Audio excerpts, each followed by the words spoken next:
o má kọjá mẹ́ta kẹ́ ó ní èrè èrò ṣàlàfíà rẹ̀ wà ẹ máa wo ètò Bisi ológe show ètò ìgbàsí ètò ìgbàyùn ètò ìbárajọ ẹ má wo my name is Cookie Raji Ambode ẹ máa wo ètò Bisi ológe show èèyàn wa ní pàdé wa ní ẹ̀jẹ̀ mi ló sọ̀ ní catch ya later.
Vamos, ayé ló wá o. Adùn mi bẹ̀ yé wúlò báyọ̀. Adùn wá bẹ̀ ayé lọ o. Àwọn jìnnì rán láṣẹ bá.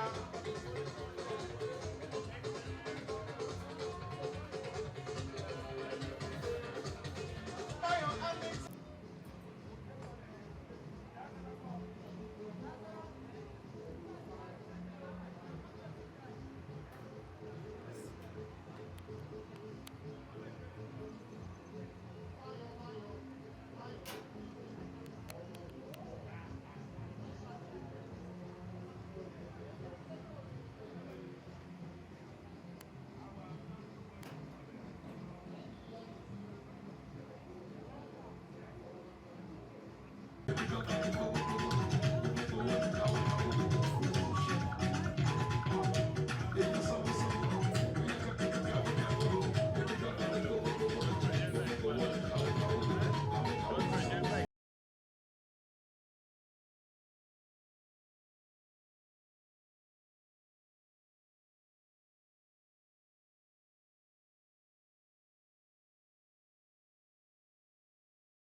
Túnádé kọ́pẹ́rẹ́ ọkọ̀ bíbí ìdí ọṣẹ́ ọkọ̀ bíbí bàbá tó wá sí ní bàbá làkíá tó ní abẹ́bẹ́ bàbá ṣókúrà tó wọ̀ ní àjọpọ̀ ọkọ̀ bá ló pé kájọ lórí ẹlẹ́ta.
Ẹni tí ọ̀tọ̀ nínú tó bá lọ ń gbé ìsọdẹ́ yìí. Àjẹkù òníwọ̀ jìyà. Bàdé ní tí ọ̀tọ̀ nínú tó ń gbé ìsọdẹ́. Ó bá dé jíde tó ń kù sí ìyàtọ̀. Bàdé sẹ́yìn náà ẹ̀ ẹ̀yàbí. Ìyá ya tẹ̀sí kẹ́sì kírù. Ẹ̀yà tẹ̀sí kẹ́sì sí kírù. Ẹ̀yà tẹ̀sí kẹ́sì sí.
kí ọ oní àtà. Ayábàdé ìní kárẹ̀ o oní.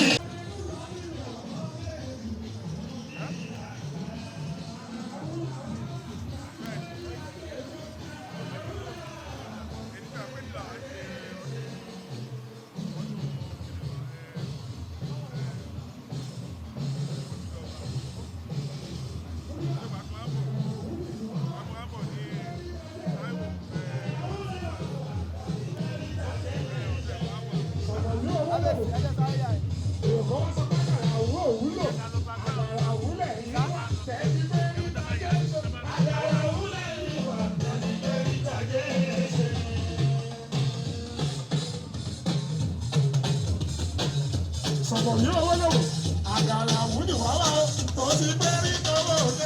Àgàrà wúlẹ̀